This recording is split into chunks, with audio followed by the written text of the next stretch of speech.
In this devotional, I'm going to share with you three thoughts from Exodus chapter 24, verses 9 through 18, where I'll ask the question, what is it like to see God?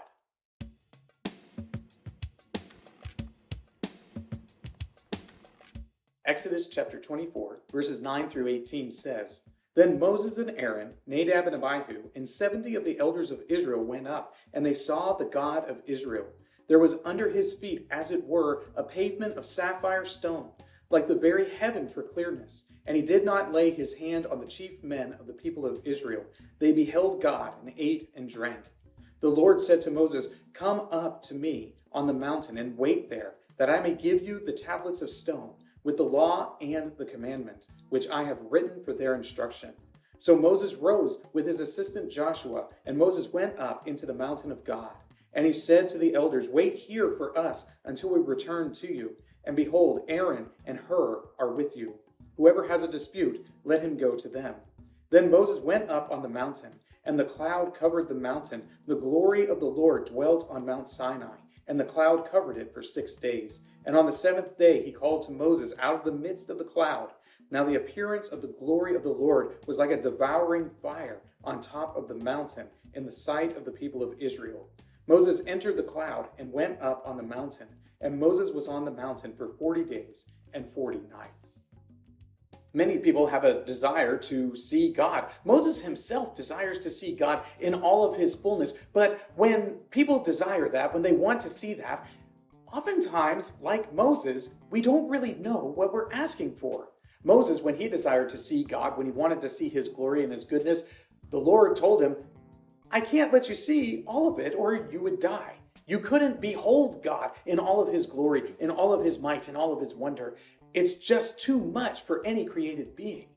And yet still, even to this day, many people claim to have seen God, but their depictions of him don't necessarily reconcile with what we see in Scripture. So here are three thoughts from Exodus 24, verses 9 through 18, trying to answer the question, what is it like to see God? Thought number one, protected. When Moses and Aaron and Nadab and Abihu and 70 of the elders of Israel go to see God, they see him and they see this beautiful pavement that's set before them that's absolutely clear and so wondrous they can only think about it in terms of jewels. What it says there is that they were protected, that the Lord did not place his hand upon them, that for some reason, because he had called them up, really, they were able to behold him in this particular manifestation and not be destroyed.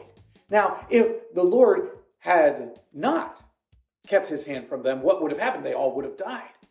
So if you are going to see God, then you must be under his protection. Just like when Moses asked to see the Lord's glory and he's put in the cleft of the rock and is only able to see the wake of God's glory and goodness as he passes by, so too must we be protected if we're going to witness the glory of God.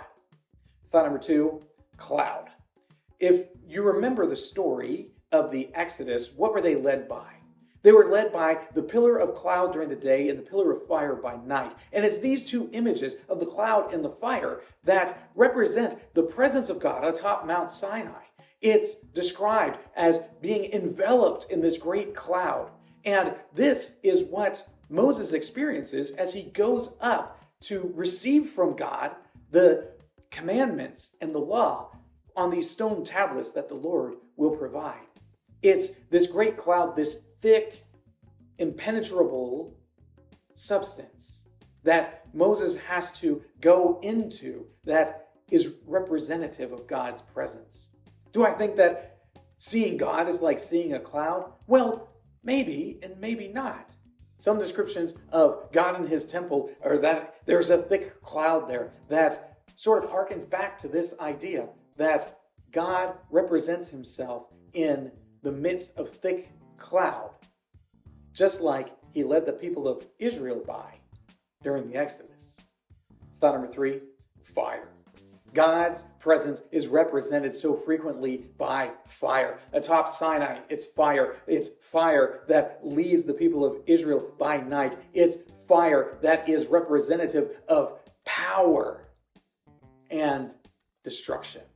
And this is the image that the Lord uses to represent his presence. And the people of Israel were absolutely terrified of the voice of the Lord, of the thunder, of the lightning, of the cloud, of the fire. They were terrified by it because the presence of the Lord is something that's terrifying.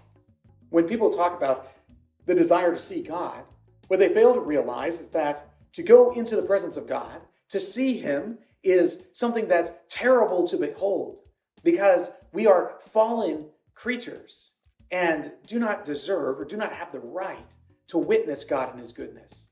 He's represented by fire because he has the power and the authority to judge and refine, as is done with fire. These three thoughts come to you from the assigned reading of Exodus chapters 21 through 24. If you'd like to read through the Bible with me, you can do so by subscribing to this channel, by clicking on the link in the description, or by joining the Facebook group Through the Bible, where we are reading the text of Scripture together.